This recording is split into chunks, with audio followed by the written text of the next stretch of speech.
नमस्कार, मैं हूं आपके साथ कविता थपलियाल और आप देख रहे हैं एटी मनी बनो अपना फाइनेंस मिनिस्टर, जहां पर आज हमने लगाई है बजट के बाद टैक्स की पाठशाला। जी हां, बजट जो पेश हुआ है उसके बाद बहुत लोगों में कन्फ्यूजन है कि पुरानी टैक्स व्यवस्था या नई टैक्स व्यवस्था, दोनों में से उनके लिए कौन सी बेहतर है, कहां ज़्यादा पैसे बच सकते हैं, कहां पर उनके पास तमाम तरह के फ़ायदे उन्हें मिल सकते हैं। आज हम शो में इसी पर फोकस करेंगे, लेकिन चलिए हम शो की शुरुआत करते हैं सबसे पहले ऑन द शो के साथ। बजट के बाद आज लगेगी टैक्स की पाठशाला। हम करेंगे आपकी जेब पर टैक्स की कैची पर कैसे चलेगी इसकी पड़ताल और आपकी आमदनी पर आखिर कितना पड़ेगा टैक्स का बोझ, सब जानेंगे हमारे एक्सपर्ट से। आज के शो में आगे दर्शकों के सवाल लेंगे, जहां नई टैक्स व्यवस्था से जुड़े सवाल जो लोगों ने भेजे हैं उनके जवाब उन्हें देंगे। साथ ही बताएंगे नई टैक्स सिस्टम में क्या बदलाव आया है, 10, 20 और 30 लाख रुपए सालाना इनकम पर कितना टैक्स आपको देना होगा, कौन सी टैक्स व्यवस्था में होगा फायदा। और शो में ब्रेक के बाद बाजार के दिग्गज एक्सपर्ट से समझेंगे बजट के बाद टैक्स की पाठशाला।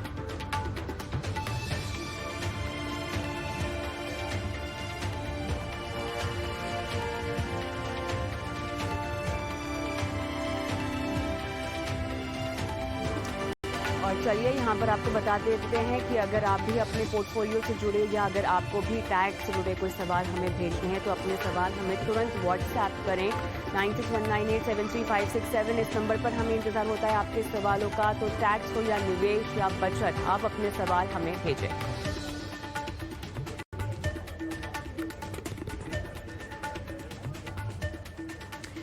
चलिए, तो बजट के बाद टैक्स की पाठशाला बेहद खास पेशकश हमारी जो हम लेकर आए हैं आपके लिए, और इस पेशकश में हम दर्शकों के सवाल भी लेंगे जो आपने हमें व्हाट्सएप किए हैं, सोशल मीडिया पर भेजे हैं, फेसबुक हो, ट्विटर हो या व्हाट्सएप हो, हम वो तमाम सवाल शो में शामिल करेंगे। लेकिन उससे पहले मैं चाहती हूँ कि लोगों को थोड़ा सा हम कंपेयर करके दिखाएं पुरानी टैक्स व्यवस्था यानी ओल्ड टैक्स रिजीम या नई टैक्स रिजीम, दोनों में से किसको कितना फ़ायदा है, जिसकी सालाना आय 10 लाख है, 20 लाख है और 30 लाख है। तो चलिए यहाँ पर हम शुरुआत करते हैं। जो नया टैक्स सिस्टम है उससे क्या आपको टैक्स स्लैब्स में अब फ़ायदा हो रहा है या क्या बदलाव है, उस पर मैं चाहती हूँ कि हम थोड़ा सा आ जाए। एक बार फिर से वही ग्राफिक्स हम प्ले करेंगे। जो नई टैक्स व्यवस्था है उसमें जो टैक्स स्लैब्स में बदलाव हुए हैं वो हम आपको बता देते हैं कि किस तरह से बदलाव हुए हैं। देखिए, 3 लाख तक आपको अगर आपकी कमाई है सालाना तो आपको कोई टैक्स नहीं देना होगा। उसके बाद 3 से 6 लाख तक आपकी ईयरली इनकम है तो 5% आपको टैक्स देना होगा। 6 से 9 लाख तक अगर आपकी ईयरली इनकम है तो आप देंगे 10% टैक्स। 9 से 12 लाख तक आपकी कमाई है तो देखिए आप देंगे 15% टैक्स। 12 से 15 लाख तक की आपकी कमाई है तो 20% टैक्स होगा, और 15 लाख से ज़्यादा अगर आप सालाना कमाते हैं तो आपको देना होगा 30% टैक्स। ठीक है, ये है वो टैक्स स्लैब्स जो कि बजट में वित्त मंत्री साहिबा ने नई टैक्स रेजिम के तहत इनका ऐलान किया है। ये बदलाव किए गए हैं इसको और अट्रैक्टिव बनाने के लिए। अब हम जाएंगे सीधा उस बात पर जहां पर यहाँ पर क्या क्या नए और ऐलान किए गए हैं। पहले हम ऐलानों की यहाँ पर बात कर रहे हैं, जहाँ पर आपका जो सेक्शन 27A है उसके तहत देखिए जो टैक्स रिबेट है वो नई टैक्स व्यवस्था के अनुसार बढ़ा दिया गया है। यानी पुरानी टैक्स व्यवस्था में ये सीमा 5 लाख तक की है और नए टैक्स रेजीम में, नई टैक्स व्यवस्था में जो है ये आंकड़ा, ये नंबर जो है वो 7 लाख तक ले गए हैं। ये टैक्स रिबेट की बात हो रही है जो आपको सेक्शन 87A के तहत मिलता है। आगे बढ़ते हैं और अब ये वो अहम मुद्दा जहां पर हम बात कर रहे हैं, आपको समझाना चाहते हैं ग्राफिक्स के जरिए कि आपके हाथ में कितने पैसे बचेंगे पुरानी और नई टैक्स व्यवस्था के अनुसार अगर आपने पैसे लगाए हैं तो सबसे पहले सालाना कमाई अगर आपकी 10 लाख है तो देखिए हमने पूरा कैलकुलेशन आपके सामने रखा है। बेसिक पे हो जाएगी 5 लाख, HRA उसमें से आपका होगा 2.5 लाख, तमाम भत्ते आपको 2.5 लाख तक मिलेंगे। कुल आय यहाँ पर है 1 लाख। नए सिस्टम में भी वही आपका ब्रेकअप होगा, लेकिन देखिए एग्जेम्पशंस वाला जो डिडक्शन वाला जो एंगल है वहाँ पर आपको थोड़ा सा ध्यान देना पड़ेगा, क्योंकि यहीं से निकलती है आपकी बचत। पुराने सिस्टम में हो रही है, नए सिस्टम में हो रही है, ये हम देखेंगे। तो देखिए HRA एग्जेम्पशन आप लेते हैं पुरानी टैक्स व्यवस्था के अनुसार तो वो आंकड़ा है 1,30,000 रुपये। ठीक है, मैं फिर से उस ग्राफिक्स पे जाना चाहती हूँ जहाँ पर हम एग्जेम्पशंस की बात कर रहे हैं। स्टैंडर्ड डिडक्शन जो जो है बता दूं आपको इंट्रोड्यूस कर दिया गया है। पहले जो नई टैक्स रेजिम इंट्रोड्यूस की गई थी उसमें स्टैंडर्ड डिडक्शन नहीं था, ठीक है। इसमें इसको इंट्रोड्यूस किया गया है तो वो 50,000 रुपये आपको दोनों टैक्स रेजिम्स में दिखाई देगा। उसके बाद अगर आप ATC के तहत छूट लेते हैं, आपने अगर LIC में निवेश कर रखा है, PPF में निवेश कर रखा है, तो वहाँ पर आपको फ़ायदा होता है पुराने टैक्स रेजिम में, जहाँ पर आपको हो जाएगी 1.5 लाख तक की छूट। देखिए आपके स्क्रीन में वो ग्राफिक आ गए हैं। लेकिन ये जो छूट है जो आपको दिखाई दे रही है ATC, LIC, PPF जो भी आप लेते हैं वो आपको नई टैक्स व्यवस्था में नहीं मिलेगी, और इसीलिए केवल स्टैंडर्ड डिडक्शन का एक आंकड़ा है जो आपको दिखाई दे रहा होगा। उसके बाद हेल्थ इंश्योरेंस अगर आप क्लेम करते हैं, मान लीजिए आप 5,000 रुपये का क्लेम करते हैं, तो उसका फ़ायदा भी आपको पुरानी टैक्स रेजिम में ही मिल रहा है, नई टैक्स रेजिम में आपको नहीं मिल रहा है, ठीक है। अब हम इस ग्राफिक्स में आगे जाना चाहेंगे और आपको बताते हैं कि बाकी अगर जो आपने कुल डिडक्शन, हेल्थ इंश्योरेंस भी हमने ले लिया, तो कुल डिडक्शन अगर हम कैलकुलेट करें आपके, तो लगभग 3,35,000 का आंकड़ा है जो आपको पुरानी टैक्स व्यवस्था के अनुसार मिल रहा है। लेकिन नई टैक्स व्यवस्था में केवल 50,000 रुपये है जो आपको स्टैंडर्ड डिडक्शन के तहत उसका फ़ायदा मिलेगा।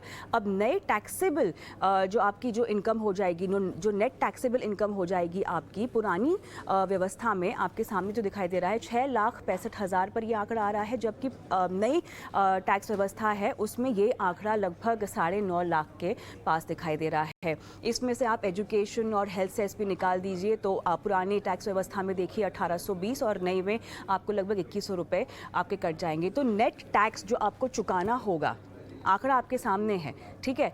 पुरानी टैक्स सिस्टम में आप देखिए 47,320 रुपये हैं और नई में आपको 54,600 रुपये, यानी जो आपकी टैक्स में बचत हो रही है वो क्लियरली पुरानी टैक्स व्यवस्था में आती हुई दिखाई दे रही है, जो है 7,280 रुपये, 7,280 पुरानी टैक्स व्यवस्था। ये जो हमने आपको उदाहरण दिखाया है ये वो उस शख्स के लिए है जिसकी सालाना जो कमाई है वो 10 लाख है। हम आगे बढ़ेंगे। अब इस सिलसिले में जिसकी कमाई 20 लाख रुपए है सालाना, उसकी बात करते हैं, ठीक है। सैलरी ब्रेकअप आपके सामने है, उस पर मैं ज़्यादा समय नहीं लगाऊंगी क्योंकि वो एक तरह से डिवाइडर आपको दिखाई दे रहा है। लेकिन हम सीधा आ जाते हैं डिडक्शन वाले पार्ट में, जहाँ पे देखिए HRA एग्जेम्पशन 2,60,000 रुपये पुरानी टैक्स व्यवस्था में आपको मिल रहा है, नई में आपको कुछ नहीं मिल रहा। स्टैंडर्ड डिडक्शन जस का तस है क्योंकि वो अलाउ हो गया है इस बदले हुए नए टैक्स रेजिम में। उसके बाद ATC और LIC, PPF अगेन आपने 1.5 लाख रुपए का यहाँ पर फ़ायदा ले लिया पुरानी टैक्स में, वहाँ बचत हो गई आपकी। हेल्थ इंश्योरेंस अगर आप 10,000 की ले रहे हैं तो उसका फ़ायदा आपने उठा लिया पुरानी टैक्स व्यवस्था में। ये सब कुछ आपको नई व्यवस्था में नहीं मिलेगा। आगे बढ़ेंगे हम, आगे एग्जेम्पशंस पर नज़र डालेंगे जहाँ पे कुल डिडक्शन अगर मैं हेल्थ इंश्योरेंस और तमाम पॉलिसीज़ के बाद भी काउंट करना चाहूँ तो देखिए 4,70,000 का आपने कुल डिडक्शन पुरानी टैक्स व्यवस्था के अनुसार ले लिया है, जबकि नई में वो आंकड़ा केवल 50,000 रुपये है। तमाम चीज़ें काट ले अगर हम, एजुकेशन सेस और हेल्थ सेस भी अगर निकाल ले, तो नेट टैक्स पेबल इनकम जो है आपकी जो बनती है वो लगभग 2,82,380 है। नई टैक्स रेजिम में, नई टैक्स व्यवस्था में ये आंकड़ा 2,96,400 रुपये है। बचत देखिए कितनी हो रही है आपकी टैक्स में, पुरानी व्यवस्था में हो रही है 14,040 रुपये, नई में आपकी कोई बचत नहीं हो रही इसके मुकाबले।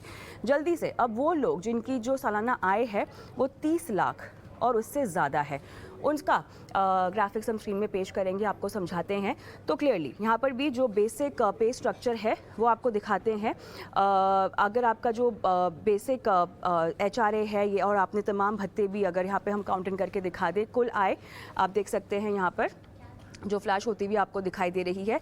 मैं आना चाहूँगी डिडक्शंस वाले पार्ट में, जहाँ पर स्टैंडर्ड डिडक्शन HRA आपने क्लेम नहीं किया, स्टैंडर्ड डिडक्शन जो है आपने यहाँ पर ले लिया है 50,000 रुपये, 1.5 लाख का आपने टैक्स बेनिफिट भी ले लिया है। यहाँ पे आपने होम लोन जो इंटरेस्ट है उसका भी फ़ायदा ले लिया है पुरानी टैक्स व्यवस्था के अनुसार, जो कि 2 लाख रुपये है। साथ ही सेविंग्स बैंक इंटरेस्ट भी काउंटिंग हो गया है 10,000। हेल्थ इंश्योरेंस का 25,000 का फ़ायदा भी आपने ले लिया। कुल डिडक्शंस अगर हम देखें तो 4,35,000 है, और नेट टैक्सेबल इनकम भी देखिए यहाँ पर आपकी आती हुई दिखाई दे रही है कम पुरानी टैक्स व्यवस्था के नई टैक्स व्यवस्था के मुकाबले। मैं सीधा आना चाहूँगी नेट टैक्स पेबल इनकम पर, जो कि लगभग 6,05,280 काउंट होके आ रही है, जबकि अगर आप इसको नई व्यवस्था से कंपेयर करना चाहें तो 6,08,400 रुपये है। फ़ायदा 3,120 रुपये का।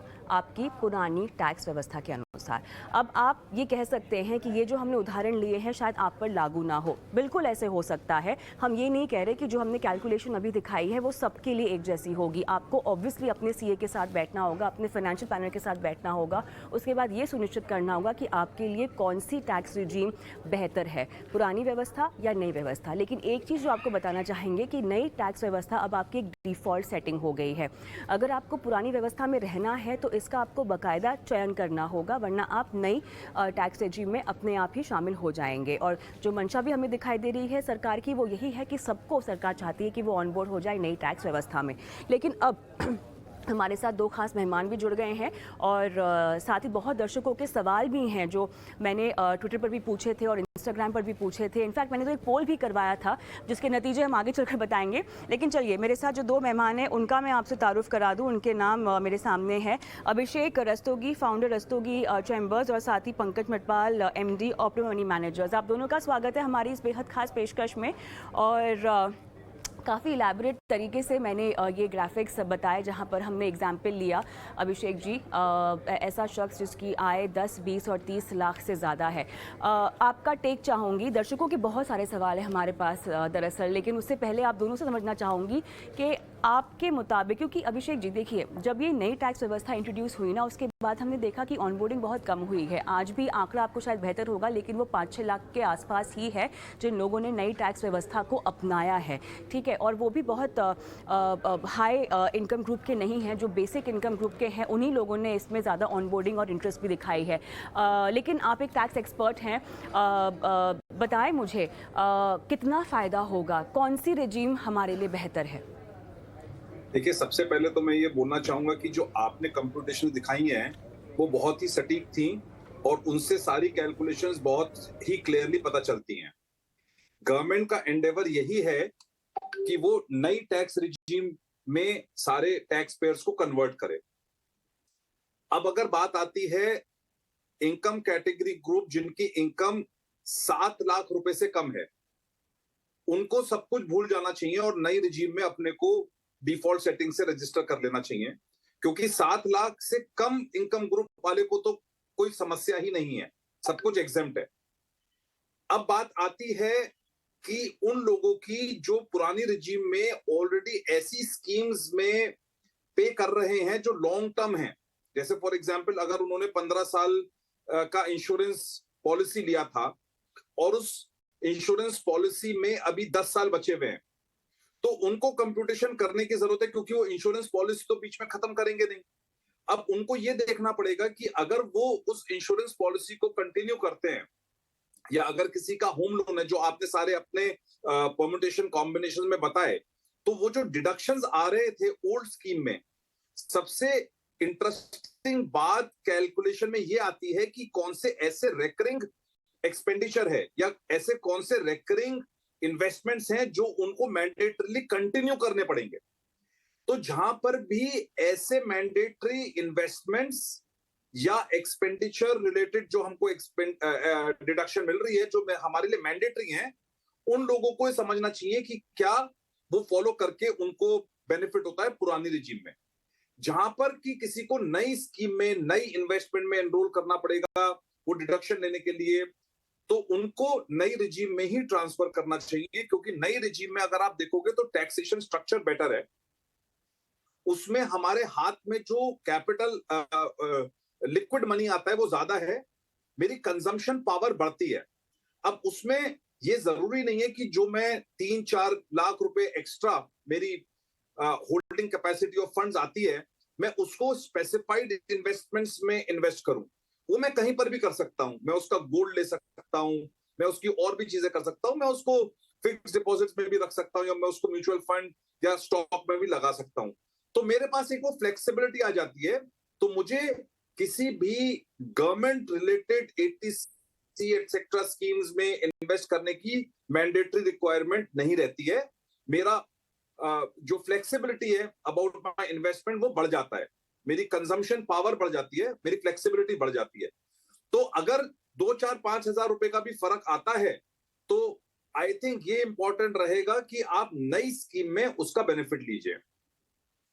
अब अगर आप कंपेयर करते हैं टैक्सेशन बेनिफिट जो मिला है 15 लाख रुपए या ज्यादा पर, जो नई टैक्स स्ट्रक्चर है, जो नई टैक्स स्कीम है, अगर आप उसी रेट को कंपेयर करोगे न्यू टैक्स स्कीम जो पहले था प्रपोजल से पहले, तो 1,12,500 रुपए का बेनिफिट मिलता है किसी की भी जिसकी इनकम 15 लाख रुपए या उससे ज्यादा है।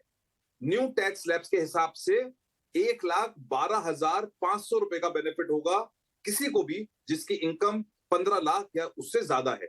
तो न्यू टैक्स रिजीम को अगर आप न्यू टैक्स स्लैब्स को in the new regime compare करेंगे with the new regime before the tax proposals और द अर्सवाइल टैक्स स्लैब्स, तो 1,12,500 रुपए का बेनिफिट मिलेगा। मगर बिल्कुल अगर नहीं, तो जो आपने यहाँ पर कैलकुलेशन समझाई अभिषेक जी, मैं बिल्कुल सही कह रही हूँ और आपने बिल्कुल सही कहा कि मेरे हाथ में ज़्यादा पैसे बचेंगे और उसके बाद मैं ये डिसाइड कर सकता हूँ कि मुझे उन पैसों का क्या करना है। मुझे उन पैसों को फिक्स डिपॉजिट में डालना है या सोने में निवेश करना है या कहीं और करना है। मेरा बस सवाल यहाँ पर ये होगा पंकज जी कि बशर्ते आपके पास वो फाइनेंशियल लिटरेसी हो, उतनी समझ हो कि आपको ये संज्ञान रहे कि आपको उन पैसों से निवेश करना है, वो पैसे आपको बचाने हैं। अगर आपके हाथ में थोड़े और पैसे आ गए हैं, इसका मतलब ये नहीं है कि आप उन्हें खर्च कर दें, क्योंकि अगर हम मानसिकता देखें पंकज जी, आप भी शायद इस बात से शायद सहमत होंगे, क्योंकि इन टैक्स छूट के चलते ही लोगों ने बचत करना सीखा है। अब तक हम जो पैसे बचाने के बारे में जानते हैं ट्रेडिशनली हमारे देश में, वो हम सोना खरीदते हैं या हम लैंड खरीदते हैं। अब एटीसी और बाकी तमाम टैक्स में छूट मिलने के बाद कहीं ना कहीं हम उस दिशा में आगे बढ़े थे जहां पर हम वो जो टैक्सेबल इनकम को बचाने के लिए ही इन पैसों को निवेश करते थे। तो वो एक मानसिकता है। सरकार की मंशा अच्छी है कि लोग जागरूक हों, ठीक है, लोग फाइनेंशियली लिटरेट हों, उनको इन्वेस्टमेंट की ओर ले जाना चाहती है, लेकिन पूरी तरह से उसको समाप्त कर देना जो आपको आदत है पुराने टैक्स सिस्टम की, और नए टैक्स सिस्टम में आप सिर्फ एक ही तरह की छूट दे रहे हैं जो कि सडन डिडक्शन के तहत आपको मिल रही है, क्या ये काफ़ी है? कविता, मैं बिल्कुल सहमत हूं आपकी बात से।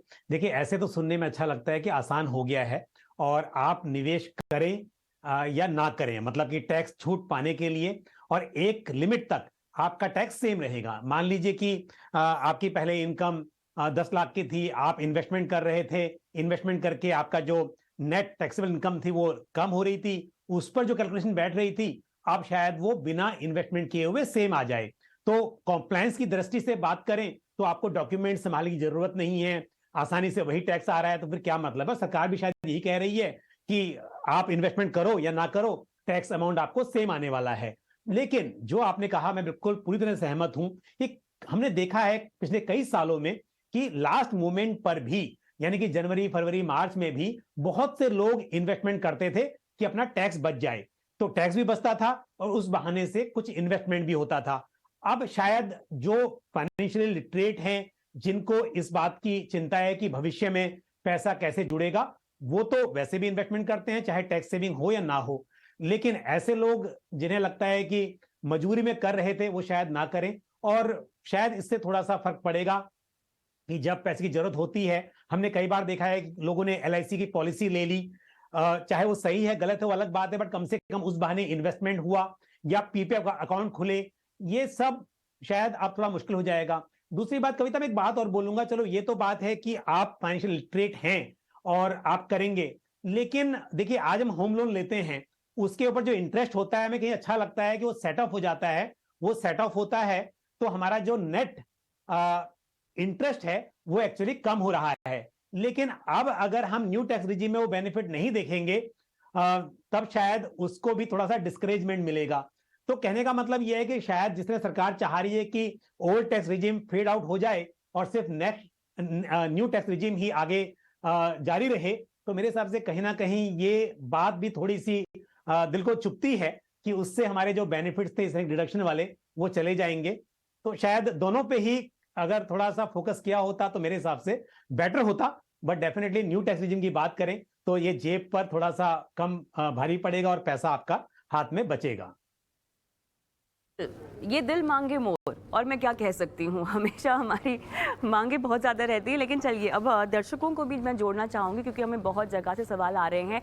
जयदीप साहब मेरे साथ फ़ोन लाइन पर हैं। जयदीप नमस्कार, गुड इवनिंग, कैसे हैं आप?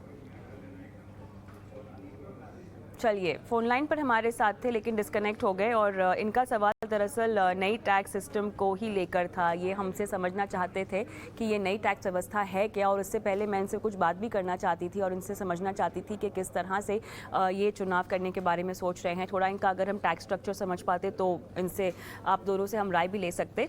लेकिन एक चीज़ जो आपने बहुत बिल्कुल सही कही है पंकज जी, होम लोन जैसी चीज़ जहाँ पर लोग फ़ायदा उठाना चाहते हैं, जहाँ पर उनको राहत मिलती थी, वो नहीं मिलेगी। लेकिन बहुत लोग, जो कि मेरे ख्याल से एक मानसिकता भी अच्छी नहीं है, कि लोग इंश्योरेंस जैसा प्रोडक्ट भी टैक्स में बचत के लिए लेते थे पंकज जी। तो एक तो देखा जाए तो वो ओवरऑल एटीट्यूड में हमें बदलाव आएगा अगर इसको हटा दिया जाएगा, या नई टैक्स रेजिम में ही लोग आना चाहेंगे कि आपको टैक्स छूट नहीं मिलेगी। कहीं ना कहीं ऐसे प्रोडक्ट्स पंकज जी जो कि सही नहीं है पॉलिसी होल्डर्स के लिए, ग्राहकों के लिए, उनकी सफाई हो जाएगी। जबरन आप पॉलिसी खरीदेंगे नहीं, केवल टैक्स फ़ायदा उठाने के लिए लास्ट मिनट में, क्योंकि हमने देखा है, क्योंकि मिस सेलिंग के केसेस बहुत ज़्यादा इसी दौरान हमें भी दिखाई देते हैं। तो एक छटाई हो जाएगी, फिल्टर आउट हो जाएगी, और लोग इंश्योरेंस को सही मकसद से खरीदेंगे, रिस्क प्रोटेक्शन के तहत खरीदेंगे, और अपनी और अपने परिवार के प्रोटेक्शन के लिए खरीदना चाहेंगे। पंकज जी। सहमत हूं। देखिए, जनवरी फरवरी मार्च में तो इंश्योरेंस पॉलिसी बिकती इसके लिए थी कि लोगों को टैक्स बचाना होता था। उन्हें कोई मतलब नहीं है कि मुझे सच में कितना प्रोटेक्शन चाहिए। वो सेम था कि आप इतना इन्वेस्ट कीजिए, इतना प्रीमियम भरिए और आपको टैक्स में छूट मिलेगी।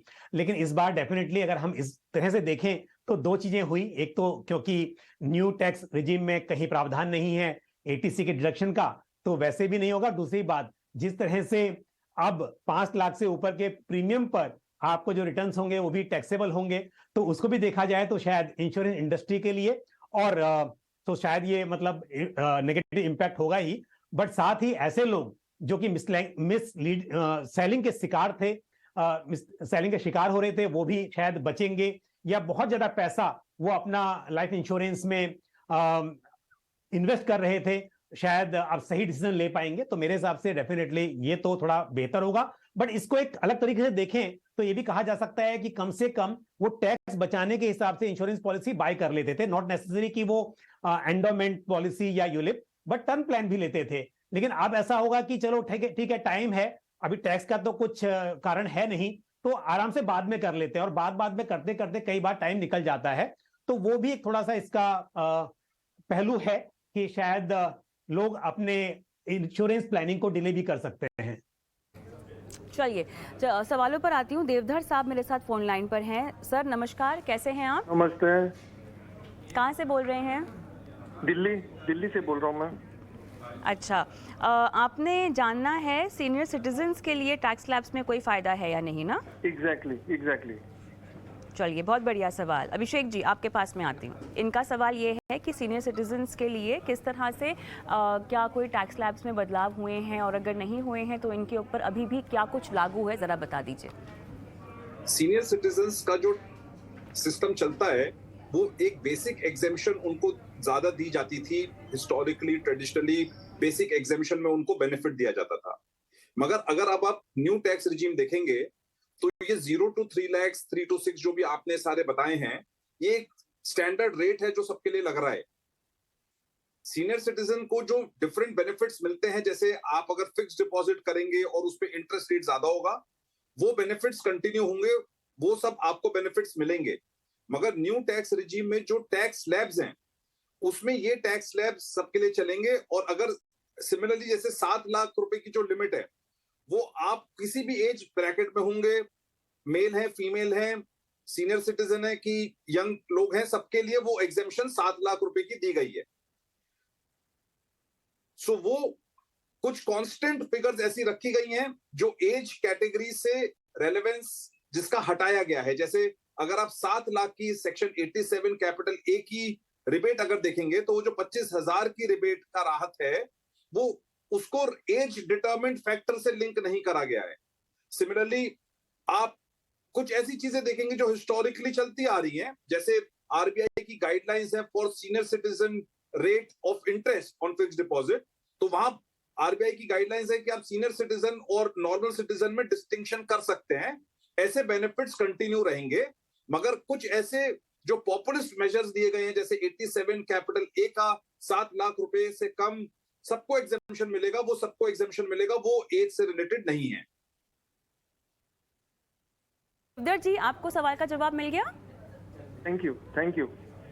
चलिए, बहुत बढ़िया। जल्दी से अगला सवाल लेते हैं राहुल का। और पंकज जी ये कह रहे हैं कि अगर मैं 10 लाख रुपए सालाना कमाता हूं तो मुझे कितना टैक्स देना होगा? मेरे ख्याल से ये शायद नई टैक्स व्यवस्था के संदर्भ में सवाल है। बताएं पंकज जी। अगर न्यू टैक्स रेजिम की बात करते हैं 10 लाख पर, तो टैक्स बनेगा सेस पकड़कर 62,400 रुपीज न्यू टैक्स रिजीम में, क्योंकि रिडक्शन तो है नहीं, तो स्टेट अवे मैं 10 लाख पर कैलकुलेट कर रहा हूं, तो 62,400 रुपीज टैक्स बन रहा है। चलिए, जल्दी से अगला सवाल लेते हैं। क्या दर्शक मेरे साथ फोन लाइन पर हैं? चलिए, ये भी सवाल हमारा ट्विटर से ही हम ले रहे हैं और ये शख्स हमसे पूछना चाहते हैं कि नई टैक्स रेजिम बेहतर है या पुरानी? तो ऐसे में अभिषेक जी, ये तो ऐसे बिना किसी जानकारी के समझाना हमारे लिए मुमकिन नहीं होगा, लेकिन आप समझाइश हालांकि इसकी पहले भी दे चुके हैं, बताएं। तो थोड़ा सा दोबारा से समझाता हूं। नई टैक्स रेजिम आप संक्षिप्त में, अभिषेक जी, आप संक्षिप्त में हमें एक खाका बता सकते हैं कि इनके ये बिना पर आप डिसाइड करें कि आपके लिए नई या पुरानी कौन सी टैक्स व्यवस्था सही है। अगर आपकी कोई भी ऐसी रेकरिंग पॉलिसीज या इन्वेस्टमेंट्स चल रहे हैं जो आपको मैंडेटरीली रिक्वायर्ड हैं, आगे भी चलाने के लिए आपको कंपल्सरीली उसको पे करना पड़ेगा, तो आप पुरानी व्यवस्था को देखिए, पुरानी टैक्स रिजीम को देखिए, अदरवाइज आप नई टैक्स रिजीम में शिफ्ट हो जाइए। पहली चीज। दूसरी चीज, अगर कोई भी ऐसे आपके एक्सपेंडिचर हैं जहां पर आपको डाउटफुल लगता है कि आपको ये बेनिफिट कंटिन्यू होगा कि नहीं होगा, अगर आप ये डालते भी हैं तो आप उसको इग्नोर कर दीजिए और नई टैक्स रिजीम में शिफ्ट हो जाइए। तो बिना कोई रिस्क लिए आप नई टैक्स रिजीम में शिफ्ट हो जाइए, आपको ज्यादा लिक्विडिटी मिलेगी, ज्यादा फ्लेक्सिबिलिटी मिलेगी। उस अमाउंट को जो आप कहीं और इन्वेस्ट करते, मैंडेटरीली इन्वेस्ट करते, अब आपके पास फ्लेक्सिबिलिटी रहेगी कि आपको उसको म्यूचुअल फंड में इन्वेस्ट करना है या स्टॉक में इन्वेस्ट करना है या गोल्ड लेना है या कोई और भी चीज खरीदनी है। अगला सवाल मैं यहाँ पर लेती हूँ। अगला सवाल भोपाल से राजकुमार का है और ये पूछ रहे हैं कि अगर 20 लाख रुपए सालाना कमाता हूँ तो मुझे कितना टैक्स देना होगा? पंकज जी।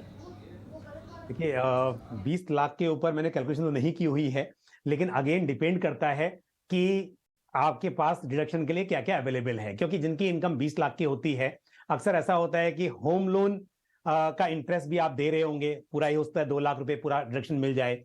उसके अलावा 80C की 1.5 लाख की लिमिट भी आपने, क्योंकि अगर इस इनकम तक पहुंचे हैं तो वो भी पहले से फिक्स किया होगा, पीपीएफ अकाउंट होगा, या फिर आप इंश्योरेंस का प्रीमियम भर रहे होंगे, आपने हेल्थ इंश्योरेंस पॉलिसी भी ली हुई होगी। तो अगर ऐसे हम कैलकुलेट करेंगे तो मेरे हिसाब से यहाँ पर ओल्ड टैक्स रिजीम में आपको फायदा होगा। लेकिन अगर ये सब नहीं है और आपके पास कोई कमिटमेंट भी नहीं है उस तरह का, क्योंकि होम लोन तो कमिटमेंट होता है जहां पर आपने इंटरेस्ट पे करना है तो वो चल ही रहा होगा, तब तो मेरे हिसाब से डेफिनेटली ओल्ड टैक्स रिजीम में बेटर होगा। अदरवाइज फिर न्यू टैक्स रिजीम में आप कैलकुलेट कर सकते हैं। और एक बात मैं जरूर कहूंगा कि ये कोई भी फिक्स फॉर्मूला नहीं है कि किसके लिए अच्छा होगा, ये डिपेंड करेगा। एक सिर्फ ये है कि जिनकी इनकम सच में 7 लाख रुपए है, कोई भी उनके पास में इन्वेस्टमेंट नहीं है, तब तो ठीक है, लेकिन उसके ऊपर ये इंडिविजुअली आपको कंपेयर करना पड़ेगा कि आपके लिए क्या सुटेबल हो रहा है। ऑलराइट, तो चलिए फिलहाल यहाँ पर ये सवाल जो दर्शकों के आ रहे हैं और इन पर एक एक करके हम एक बार फिर से जाएंगे, लेकिन फिलहाल वक्त है छोटे से ब्रेक का। ब्रेक के लिए रुकते हैं और उसके बाद सवाल जवाब का ये सिलसिला बरकरार है। और इतना ही नहीं, आपको बताएंगे कि मंथली इनकम स्कीम और इसके अलावा जो सीनियर सिटीजन सेविंग स्कीम है और महिला सम्मान बचत सर्टिफिकेट में क्या खास है आपके लिए, कैसे इसको आपको अपने पोर्टफोलियो में शामिल करना चाहिए, इस पर भी पैनलिस्टों से बात करेंगे, लेकिन इस ब्रेक के बाद।